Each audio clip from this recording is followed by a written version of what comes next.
The alarm bells rang through the deep space communication array. At exactly 3:47 in the morning, Dr. Lisa Martinez jumped out of bed in her small apartment next to the facility. She had been working at the Navadi station for 8 years, but she had never heard those particular alarms before. They meant only one thing: someone was trying to talk to Earth. From very far away, Lisa ran across the cold desert ground in her pajamas and slippers. The main building was already buzzing with activity. Her team of scientists and technicians were gathering around the massive computer screens that covered one entire wall. The numbers and symbols flowing across the displays made no sense yet. But Lisa could tell this was big. "What do we have?" she asked as she pushed through the crowd. Her assistant, Dr. Ben Parker, looked up from his keyboard with wide eyes. "Lisa, you need to see this. The signal is coming from outside our solar system. Way outside. And it's not random noise. There's definitely a pattern here." Lisa felt her heart skip a beat. After decades of listening to space, they had finally found proof that humans were not alone. She sat down at her workstation and began typing commands. The raw data appeared on her screen, millions of digital pulses arranged in complex mathematical sequences. "How long has it been transmitting?" she asked. "About 20 minutes, said Ben. "But Lisa, there's something else. The signal is incredibly powerful. Whatever sent this has technology way beyond anything we have." Lisa studied the patterns flowing across her monitor. She had spent her entire career learning how to decode alien languages, even though most people thought it was just theoretical work. Now her training was about to be put to the real test. "Get me Commander Sullivan on the phone," she said. "He needs to know about this right away." While Ben made the call, Lisa continued working on the alien message. The mathematical foundation was becoming clear. The senders had started with simple concepts like prime numbers and basic physics, and built up to more complex ideas. It was exactly how scientists had always imagined first contact would happen. Commander Jake Sullivan arrived at the facility within an hour. He was a tall man in his 50s who ran Earth's United Space Command from a base in Colorado. Sullivan had been a fighter pilot before taking over the space program, and he still carried himself like someone ready for battle. "What exactly are we dealing with here, Dr. Martinez?" he asked as he studied the screens full of alien symbols.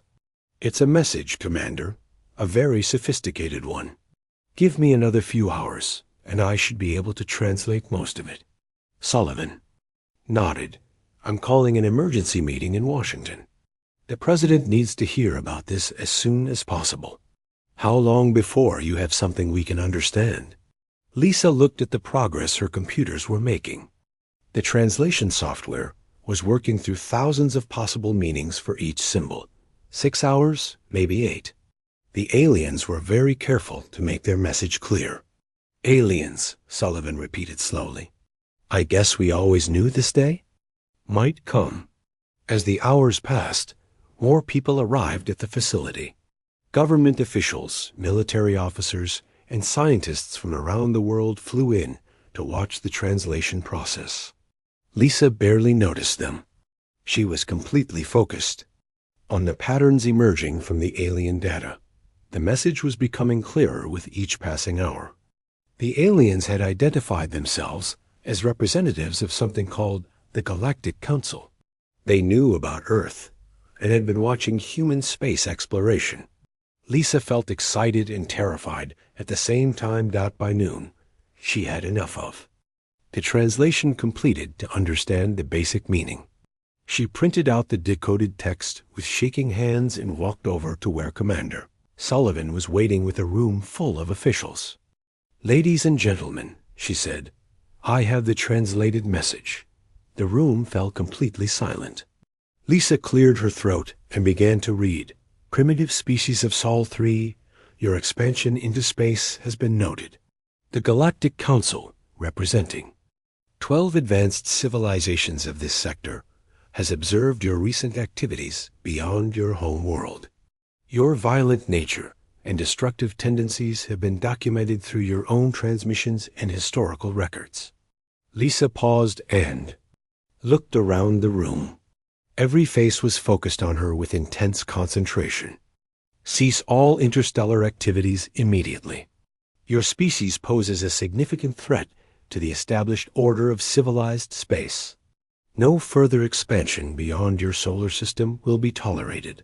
Comply within one solar rotation or face the incel. Consequences of your defiance. She took a deep breath before reading the final lines. This is your only warning. The Galactic Council has spoken. Submit or be destroyed. The silence in the room lasted for nearly a minute. Finally, Commander Sullivan spoke. So they're telling us to stay home or they'll attack us. That seems to be the basic message, Lisa confirmed. How many of them are there? Asked General Pete Crawford, a stern man who controlled Earth's military satellites. The message mentions 12 different alien civilizations, Lisa replied. But it doesn't say how large their forces are or what kind of weapons they have. Admiral Kate Morgan, the highest-ranking naval officer present, leaned forward in her chair. Do we know if this message was sent to other species too? Are we the only ones getting warnings like this? Lisa shook her head. There's no way to tell from this transmission alone. But the message sounds like something they've sent before. They seem very confident that we'll just do what they say.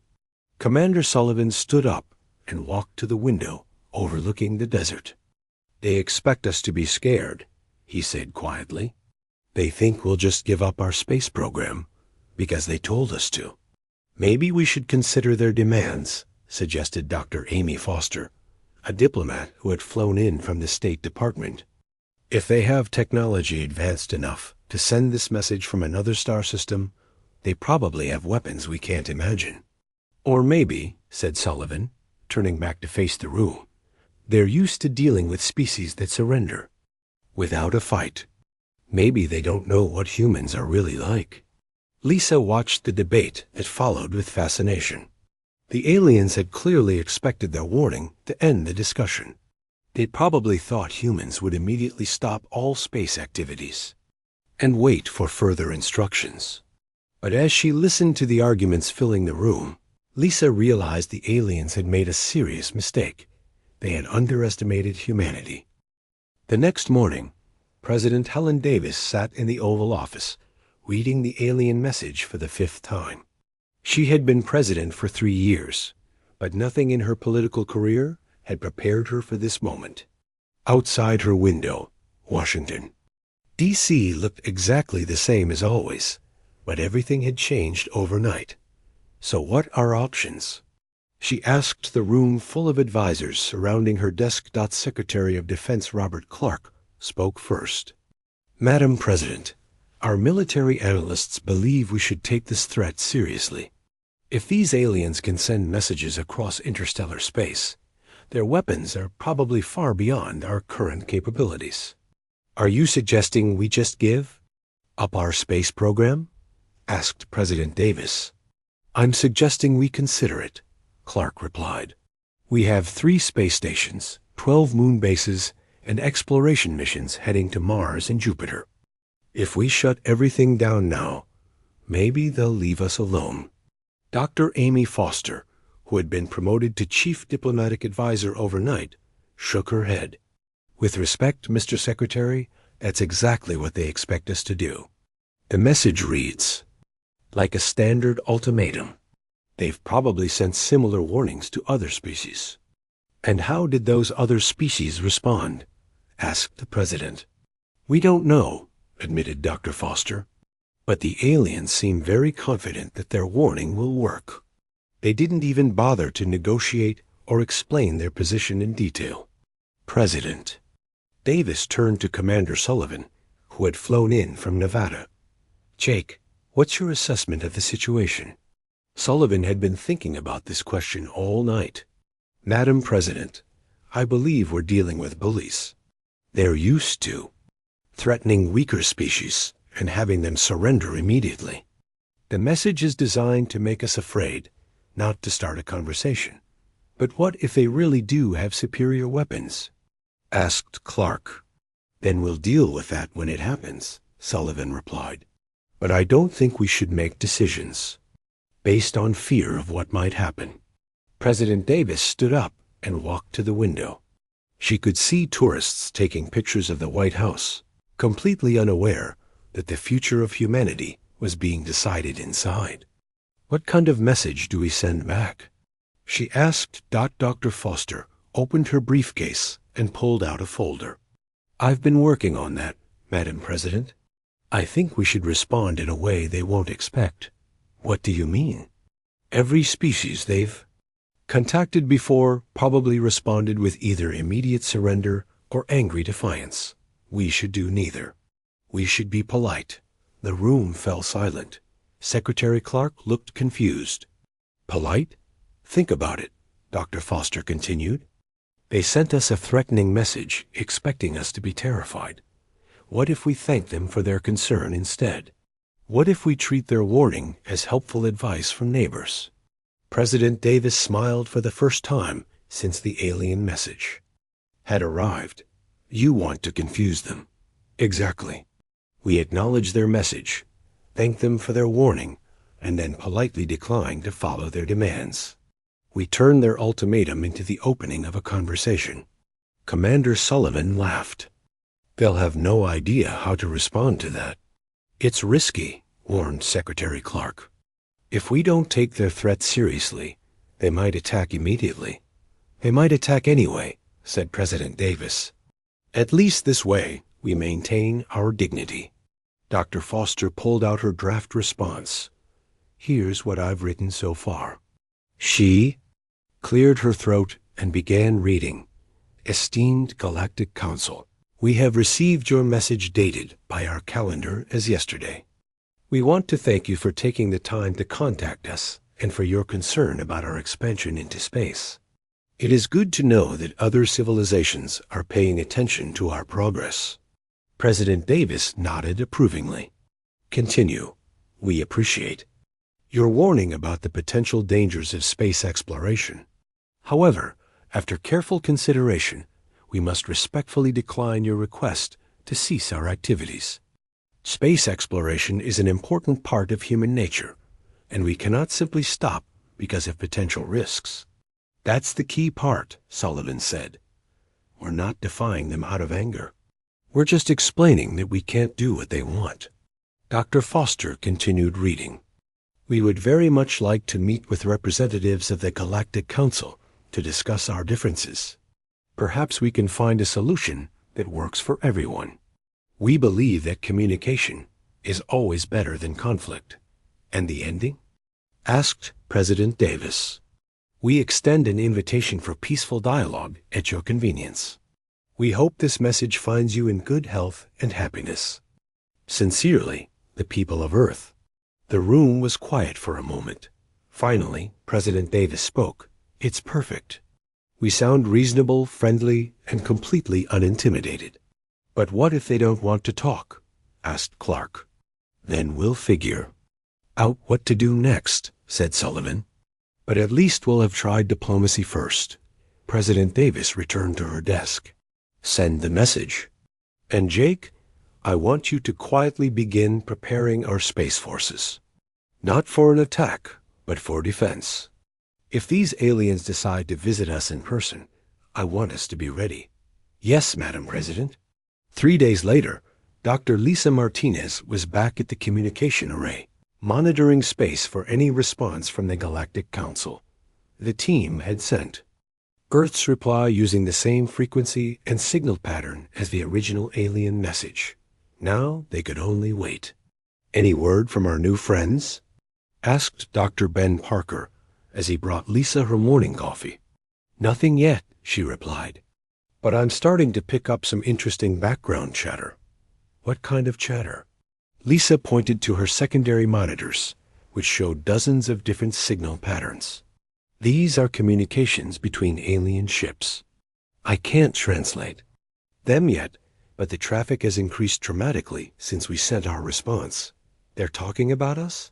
Probably. And based on the signal patterns, they're not having quiet conversations. This looks more like emergency communications. Ben leaned over her shoulder to study the data. You think our message surprised them? I think our message shocked them, Lisa corrected. Look at this pattern here. The same signal keeps repeating. From different sources. That usually means someone is asking for confirmation or clarification. They don't know what to make of us. Exactly. And that gives us an advantage. Meanwhile, in space, Admiral Ryan Hayes was reviewing the latest intelligence reports aboard the command ship Endeavour. The ship was one of Earth's newest vessels, equipped with advanced sensors and communication equipment. Hayes had been ordered to position his small fleet between Earth and the outer solar system, just in case the aliens decided to pay a visit. Admiral, called Lieutenant Sarah Kim from the communication station, we're detecting some unusual activity near the edge of the solar system. Hayes walked over to her station. What kind of activity? It's hard to tell, sir. The sensors are picking up energy signatures that don't match anything in our database. But whatever it is, it's big. Hayes studied the readouts. How big? Based on the energy output, I'd estimate at least a dozen large ships, maybe more. They're coming to talk, Hayes said quietly. Or to fight, added Lieutenant Kim. Hayes smiled grimly. I guess we'll find out which one soon enough. Send a message to Earth Command. Tell them our guests are on their way. Back on Earth, President Davis received the news with surprising calm. How long before they arrive? Our best estimate is 3 to 4 days, reported Commander Sullivan. Then we'd better be ready for them. She turned to Dr. Foster. Amy, I want you to prepare a formal greeting for when they arrive. Something that shows we're not afraid, but also makes it clear we want to talk, not fight. Yes, Madam President. And Jake, make sure our people in space know that we're not looking for a battle, but we won't run away if they bring one to us. Understood. As the meeting broke up, President Davis remained in her chair, staring at the alien message that had started everything.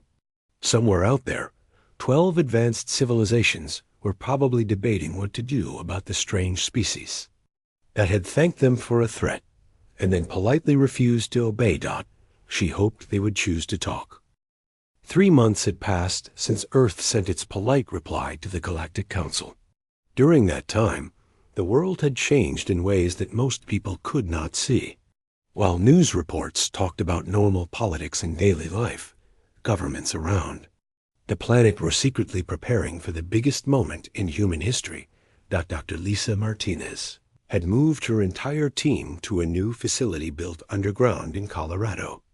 The place was 3 times larger than her old station in Nevada, with computers powerful enough to handle communication with multiple alien species at once. She spent her days listening to space, trying to understand the conversations happening between alien ships somewhere beyond the edge of the solar system. They're still out there, she told Commander Sullivan during their daily briefing. I can detect at least 15 different communication patterns. That means we're dealing with ships from many different alien species. Sullivan nodded as he studied the charts on Lisa's desk. Any idea what they're talking about? I'm starting to understand some basic concepts, Lisa replied. They seem to be having disagreements about something. Some of the message patterns are short and sharp, like arguments. Others are long and detailed, like someone trying to explain a complicated problem. They don't know what to do with us, Sullivan said with satisfaction. That's my guess, too. But Jake, there's something else. The number of ships has been growing. When they first arrived, I was tracking maybe 8 or 10 vessels. Now there are at least 20. Sullivan felt a chill run down his spine. They're bringing reinforcements. Or representatives. Remember, the Galactic Council claims to speak for 12 different species. Maybe they all want to send their own ships to see what happens. While Lisa worked on understanding alien communications, Engineer Nicole Black was busy upgrading Earth's defenses. She had been given unlimited resources and the best technical minds on the planet. Her job was to make sure that if the aliens decided to attack, humanity would not go down without a fight. "How are the new weapon systems coming along?" asked General Pete Crawford during his weekly visit to Nicole's workshop. Nicole wiped grease from her hands and gestured toward the massive construction project taking place outside the window. "The orbital defense platforms will be online within 2 weeks. We've managed to build 12 of them, each equipped with our most advanced missile systems. Will they be effective against alien technology?" "Honestly, General, I have no idea. We're basically guessing about what kind of defenses we need. But I can tell you this. If someone attacks Earth, they're going to know they've been in a fight." Crawford smiled grimly. "That's all we can ask for." Nicole turned to her computer screen, which showed technical drawings of humanity's space fleet. "The bigger question is what Admiral Hayes plans to do with our ships. We have 30 vessels that can fight in space, but they were designed for operations in our own solar system." "Hayes knows what he's doing," Crawford said. "He's been planning for this scenario his entire career." Admiral Ryan Hayes was indeed making plans, but they were not the kind of plans that most military leaders would have chosen. Instead of positioning his ships for maximum defensive firepower, he had spread them throughout the solar system in what looked like a normal patrol pattern. To any alien observers, the human fleet appeared to be going about its regular business. "Admiral," said Captain Tony Lease during the morning briefing aboard the Endeavour, "the alien fleet is still holding position near Pluto. They haven't moved closer to Earth in over a week." Hayes studied the tactical display showing both human and alien ship positions. "They're waiting for something. Either new orders from their government, or maybe they're still trying to figure out how to respond to our message." "What do you think they expected us to do?" asked Lieutenant Sarah Kim. "Surrender immediately," Hayes replied. "Most species probably send back messages begging for mercy or promising to obey all their demands. We did neither." Captain Lewis looked puzzled. "So what are they waiting for?" "Instructions," Hayes said. "I think we broke their normal procedure.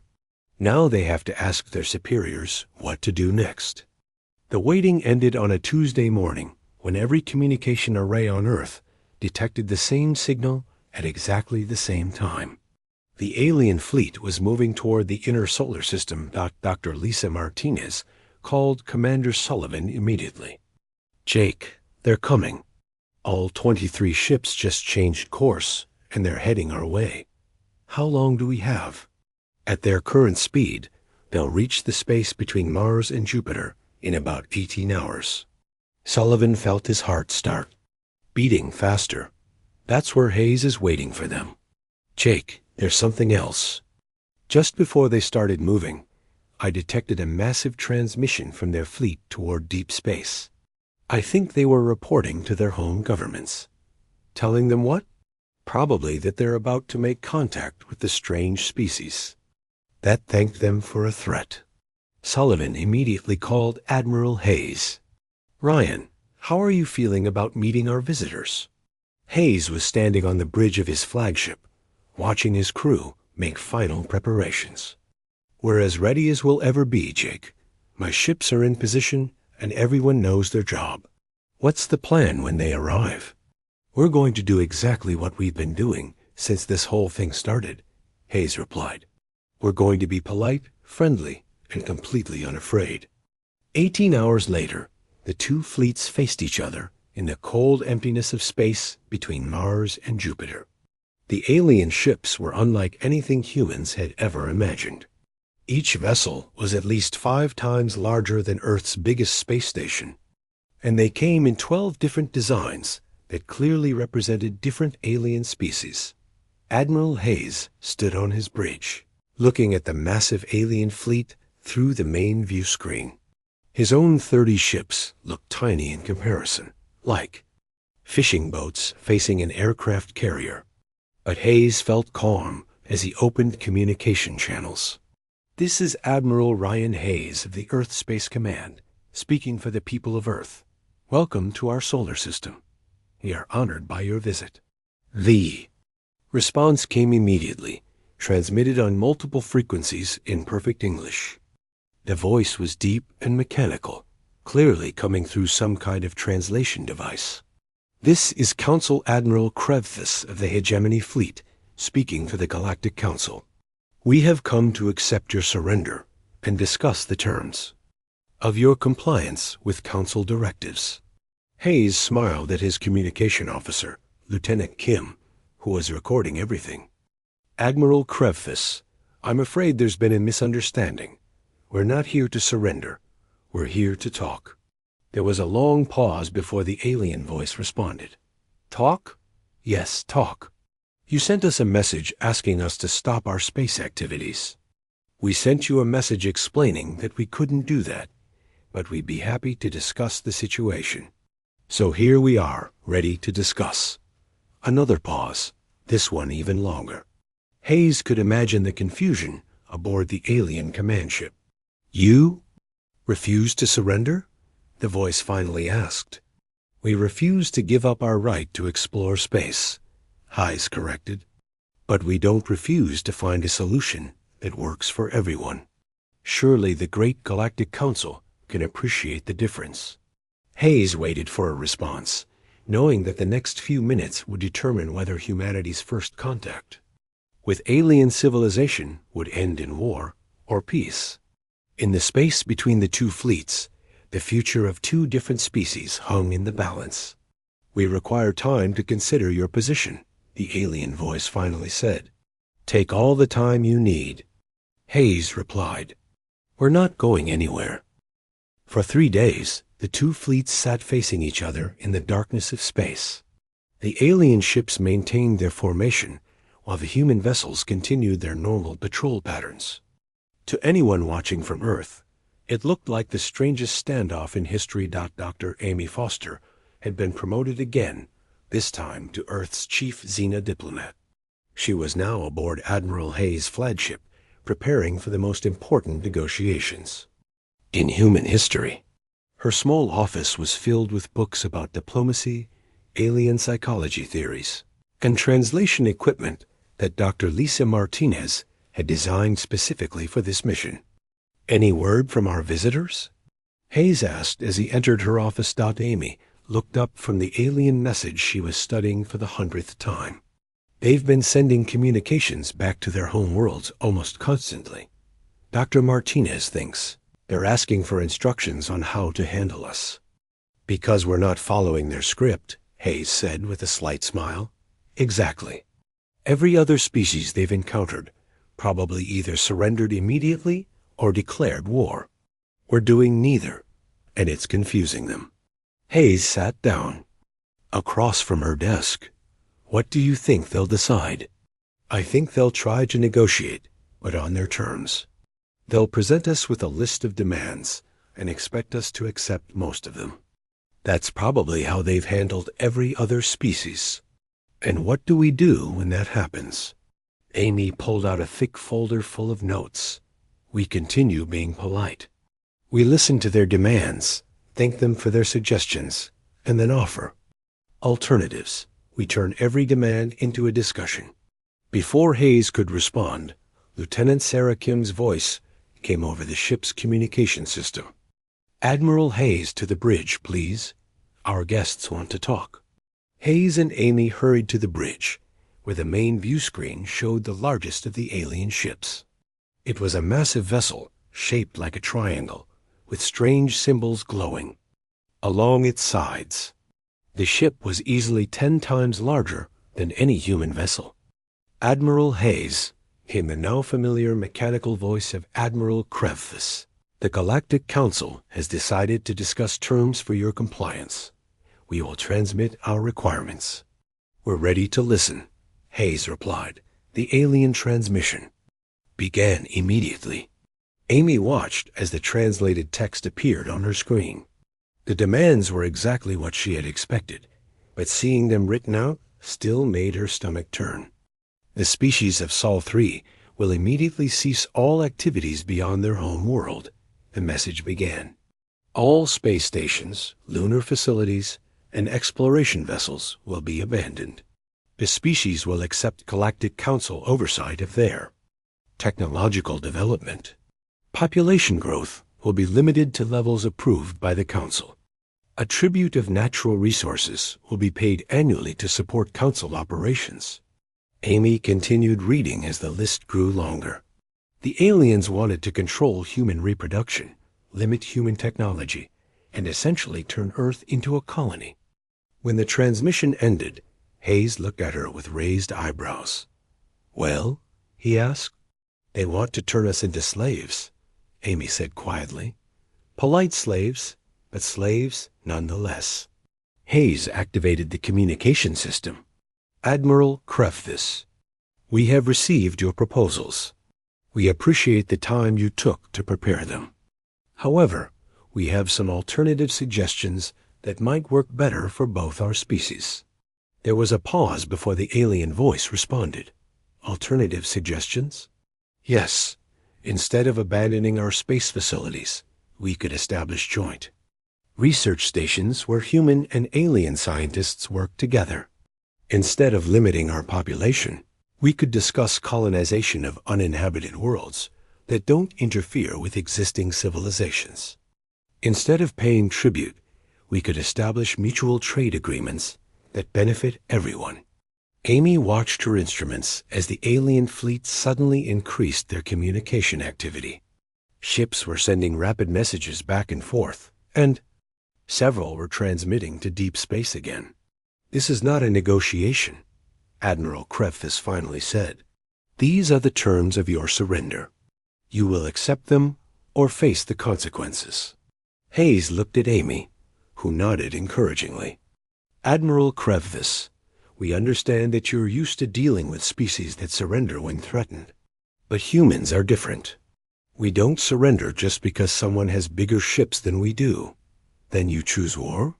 We choose to keep talking until we find a solution that works for everyone. That's what civilized species do, isn't it?" The communication channel went silent. Amy could see on her instruments that the alien fleet was having intense internal discussions. Some ships were moving slightly, as if their commanders were getting ready for action. "Admiral," Lieutenant Kim called from her station, "I'm detecting energy buildups in several of the alien ships. It looks like they're charging their weapons." Hayes activated the fleet communication channel. "All human vessels. This is Admiral. Hayes, go to yellow alert. Repeat, yellow alert. We are not attacking, but be ready to defend yourselves." Amy watched as the human ships began moving into better defensive positions. They were still vastly outnumbered, but Hayes had trained his people well. The human fleet might be smaller, but it was also faster and more maneuverable than the massive alien vessels. "Admiral Krefvis," Hayes said calmly, "we notice your ships are powering up their weapons. We hope that's just a precaution, because we'd hate for this conversation to end badly for everyone involved." "You cannot resist the Galactic Council," came the reply. "Your ships are no match for our technology." "You're probably right," Hayes admitted. "But Admiral, how many of your ships are you willing to lose to prove that point? Because I can guarantee you won't destroy us without taking some casualties of your own." To demonstrate his point, Hayes had his fleet begin what he called training exercises. The human ships started moving in complex patterns, using the gravitational fields of nearby asteroids to change direction in ways that the alien vessels couldn't match. Pilot Sarah Kim led a squadron of fighters that danced between the alien ships, never getting close enough to be threatening, but clearly showing that they could strike and retreat before the larger vessels could respond. "What are they doing?" Admiral Krefvis demanded. "Training," Hayes replied innocently. "Our pilots need to stay sharp, you know. I hope we're not disturbing your formation." The truth was that Hayes was showing the aliens exactly what kind of fight they would face if they chose violence. The human ships were demonstrating tactics that could make any battle extremely costly for the Galactic Council, even if humanity ultimately lost. Dr. Lisa Martinez, who was monitoring all communications from Earth, detected something interesting in the alien transmissions. "Commander Sullivan," she called, "you need to hear this. The aliens are having arguments among themselves." "What kind of arguments?" "Some of them want to attack immediately. Others are saying that humanity's resistance is unexpected, and they need to reconsider their approach. And Jake, there's something else. They're getting communications from other species throughout the galaxy." "Other species?" "Young civilizations that have been watching this confrontation. Word is spreading about the species that said thank you to the Galactic Council and then refused to surrender. Some of these other species are starting to ask questions about why they accepted Council rule so easily." Back in space, the standoff continued. The alien fleet maintained their threatening posture while the human ships continued their training exercises. Admiral Krefthus had stopped making demands and was clearly waiting for new instructions from his superiors. "Admiral," Amy said quietly to Hayes, "I think we've created a bigger problem than we realized." "What do you mean?" "We're not just challenging the Galactic Council's authority over Earth. We're challenging their authority over everyone. If other species see that it's possible to resist, the Council's entire system of control could collapse." Hayes looked at the alien fleet on his view screen. "So what happens now?" "Now we find out if the Galactic Council cares more about maintaining their power or avoiding a war that could destroy everything they've built." The standoff continued, with both sides waiting to see who would make the next move. The Galactic Council had ruled this part of space for over 3,000 years, but they had never faced a problem like Earth. On the massive command ship that served as their mobile headquarters, representatives from 12 different alien species sat around a circular table, arguing in languages that their computers translated into a common tone. Council Speaker Zethkari of the Fourthen Empire called for order by striking a metal rod against the table. Her species looked somewhat like tall, thin humans, but with silver skin and large black eyes.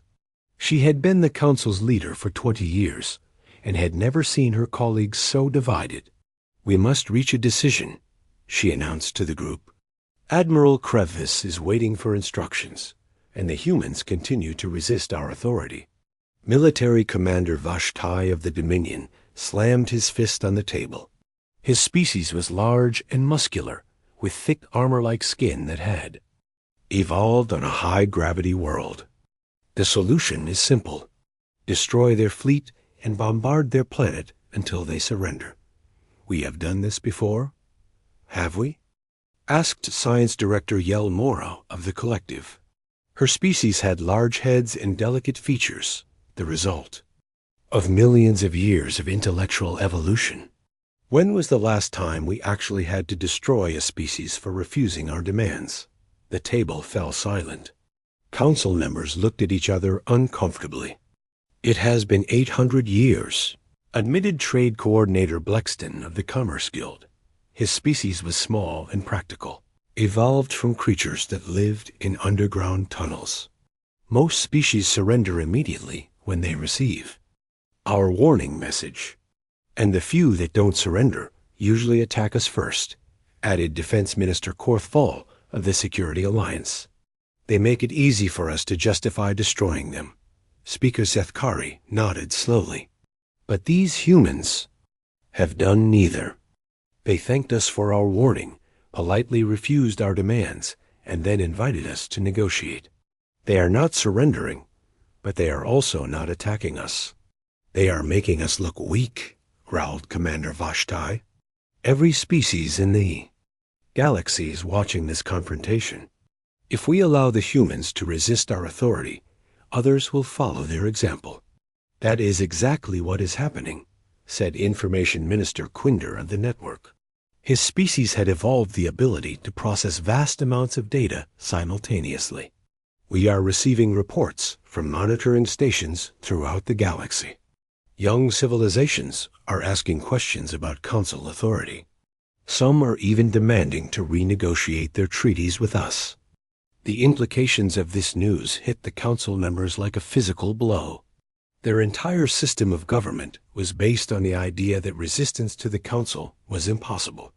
If that idea was proven wrong, their empire could collapse. How many species are we talking about? Asked Speaker Zethkari. 47 civilizations have sent formal inquiries about treaty modifications, Quinder replied.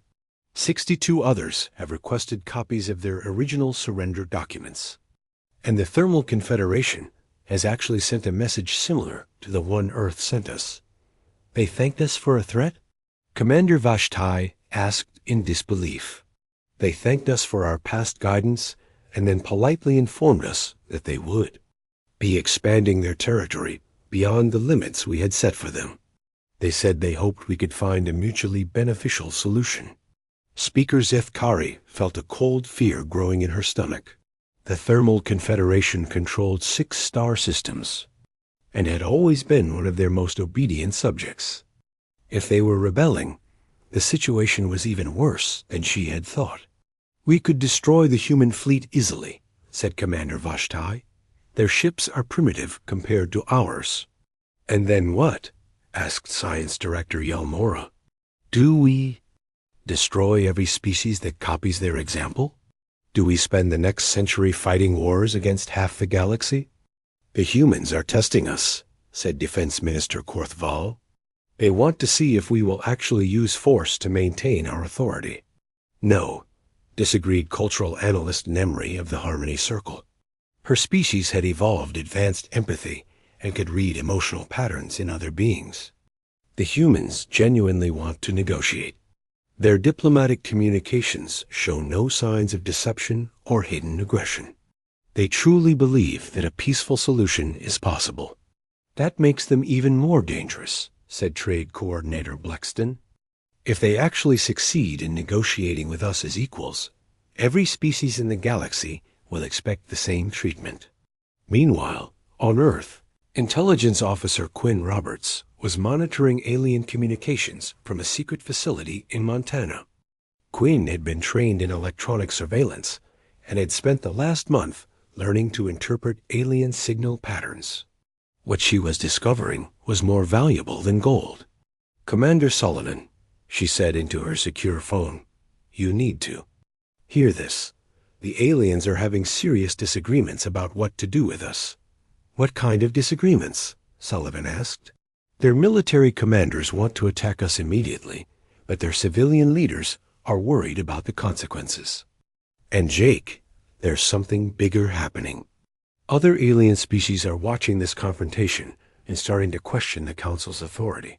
Sullivan felt his pulse quicken. How many other species? Based on the communication traffic I'm intercepting, at least 50 different civilizations are paying attention to what happens here. Some of them are even starting to make demands of their own. So we're not just fighting for Earth's independence. We're potentially starting a galactic revolution. That's exactly what's happening, Quinn confirmed. And the Council knows it. They're terrified that if they handle us wrong, their entire empire could fall apart.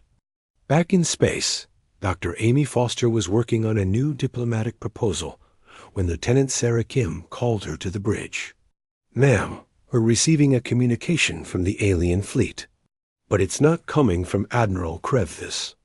Amy hurried to the bridge where Admiral Hayes was already listening to a new voice. This one sounded different from the military commander they had been dealing with, more formal and careful. This is Council Speaker Zethkari of the Galactic Council.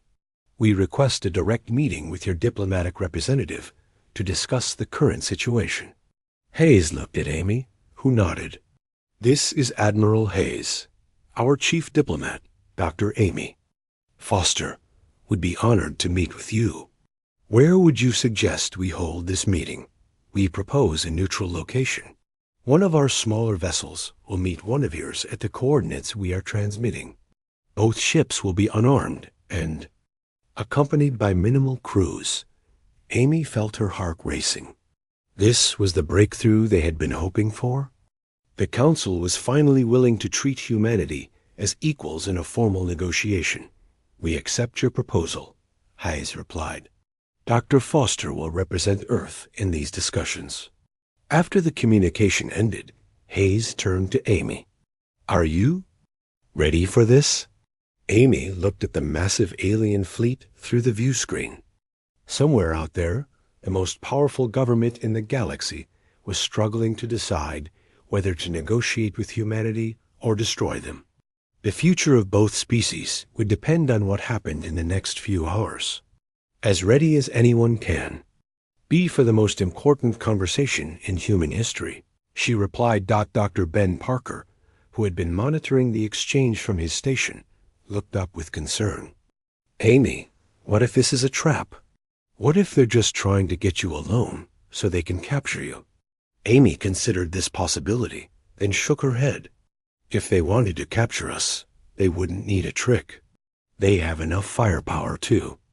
Overwhelm our entire fleet. No, I think this is real. I think they actually want to find a peaceful solution." "Why?" Hayes asked. "Because destroying us would prove that the only way to deal with the Council is through violence. But if they can negotiate with us successfully, it proves that their system can adapt and survive. They need this to work almost as much as we do." Hayes nodded slowly. "Then let's make sure it works."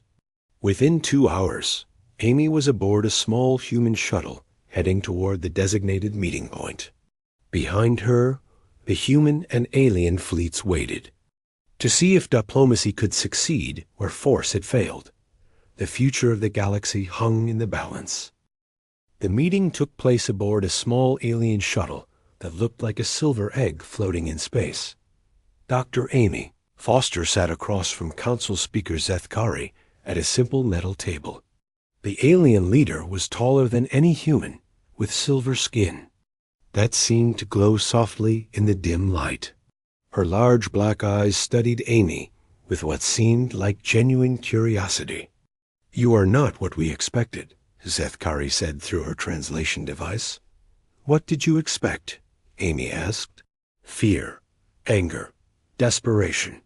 Every species we have contacted before showed one of these emotions when they realized they could not win.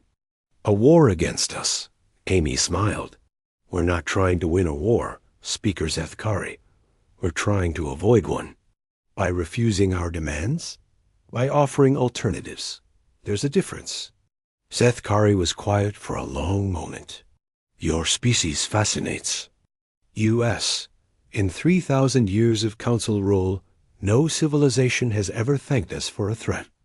Maybe that should tell you something about your approach," Amy suggested gently. "Perhaps. But you must understand our position. If we allow Earth to ignore our authority, other species will demand the same treatment. Our entire system of government depends on maintaining order." Amy leaned forward slightly. "Speaker Zethkari, can I ask you something? Are you happy with the way the galaxy is currently organized?" The question seemed to surprise the alien leader. "Happy?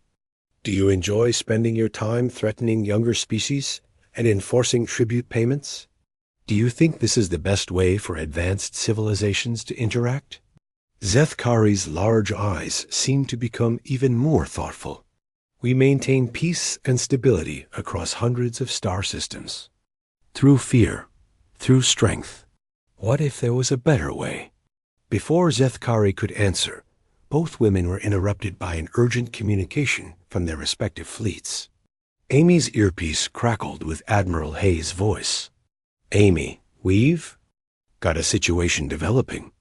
Captain Tony Lewis is reporting some kind of discovery near the asteroid belt." At the same time, Zethkari was receiving a similar message in her own language. After a brief exchange with her ship, she looked at Amy with confusion. "Your Captain Lewis has found something in the asteroid field. Our sensors detect artificial structures of unknown origin." Amy contacted Admiral Hayes immediately. "Jake, Patch me through to Captain Lewis." Captain Lewis's excited voice came through the communication system. "Dr. Foster, you're not going to believe this. We found ruins. Ancient alien ruins built into one of the larger asteroids. The architecture doesn't match any of the council species we've seen." "How old?" Amy asked. "Based on the decay patterns, at least 5,000 years. Maybe older. And there are writings carved into the walls. Dr. Martinez thinks she can translate them." Amy looked at Zethkari, whose silver skin had turned a slightly darker shade. "Speaker, do you know anything about ancient ruins in this system?" "The Council does not discuss pre-contact civilizations," Zethkari replied, but her tone suggested that Amy had touched on something important. "Maybe you should," Amy said quietly. Within hours, both human and alien archaeological teams were working together at the asteroid ruins.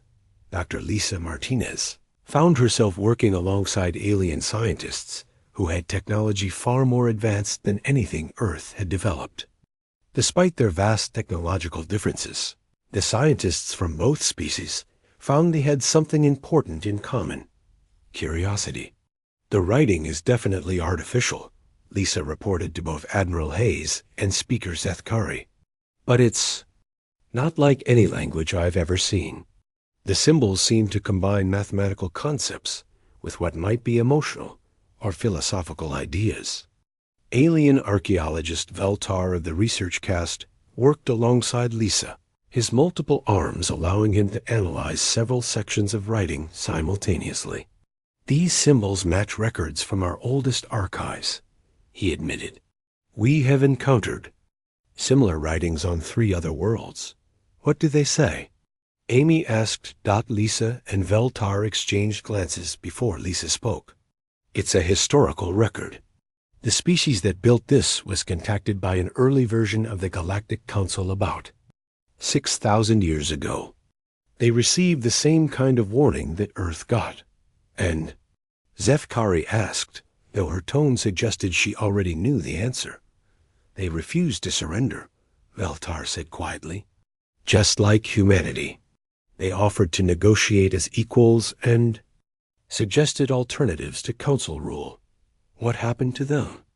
"According to these records, they eventually reached an agreement with the council. They were recognized as an independent civilization and allowed to govern their own territory. In exchange, they agreed to follow certain guidelines for space, travel, and communication with other species. The implications of this discovery hit everyone at the same time. The Galactic Council's claim that resistance was impossible had been proven false. There was precedent for exactly what humanity was trying to achieve." Speaker, Zethkari studied the ancient writings with growing amazement. "The Kethmori Accord," she said finally. "I had heard legends of this agreement, but the Council taught us it was a myth." "Why would they hide this?" Amy asked. "Because it proves that negotiation is possible. It proves that the Council's authority is not absolute." Admiral Hayes, who had joined the archaeological team, looked at the alien leader with understanding. "And that's exactly what your current leadership is afraid of. If species know they can negotiate as equals, your entire system changes." "Yes," Zethkari admitted. "But perhaps it is time for that change." The discovery of the ancient ruins changed everything. Within days, news of the Kethmori Accord had spread throughout the galaxy.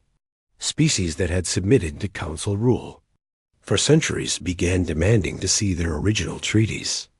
Some discovered that their agreements contained clauses allowing for renegotiation that they had never been told about. Dr. Ben Parker, monitoring communications from Earth, reported unprecedented activity across alien space. "Jake, there are diplomatic transmissions flying between hundreds of different civilizations. The entire galaxy is talking about what happened here." Meanwhile, the negotiations between Earth and the Galactic Council took on a completely different character. Instead of humanity trying to justify their resistance, both sides were working together to create a new model for how advanced civilizations could interact. We propose the establishment of the Galactic Communication Forum, Amy explained during one session. Instead of the Council making unilateral decisions about younger species, all civilizations would have representatives in an interspecies assembly. Commander Vashtai, who had been brought into the negotiations, initially resisted the idea. Primitive species cannot be trusted to make decisions about galactic security. With respect, Commander, Amy replied, humanity has been making decisions about our own security for thousands of years. We may be new to space travel, but we're not new to civilization. Speaker Zethkari supported Amy's proposal. The commander raises valid concerns about security, but the discovery of the Kethmori ruins proves that cooperation is possible. Perhaps it is time to try a different approach. The final agreement took 2 weeks to negotiate. Earth would be recognized as an independent sovereign world, free to explore space and establish colonies. In exchange, humanity would participate in the new Galactic Communication Forum and follow agreed-upon guidelines for contact with other species. The Treaty of Seoul was signed aboard Admiral Hayes' flagship, with representatives from both species present. As Amy and Zethkari placed their signatures on the historic document, both fleets watched from their positions in space. This is not just an agreement between our species, Zethkari said during the signing ceremony. This is the beginning of a new era for the galaxy. Admiral Hayes activated his communication system to address both fleets. Today, we have proven that different civilizations can work together as equals. Earth looks forward to our friendship with the Galactic Council and all the species they represent. As the ceremony concluded, human ships began departing for distant stars, carrying not just explorers, but a new model of how civilizations could interact. The old system of threats and submission was giving way to something unprecedented, voluntary cooperation between equals. Dr. Amy Foster composed humanity's final message to the Council. Thank you for teaching us that the galaxy is vast enough for all of us to thrive. We look forward to our continued friendship and the bright future we will build together.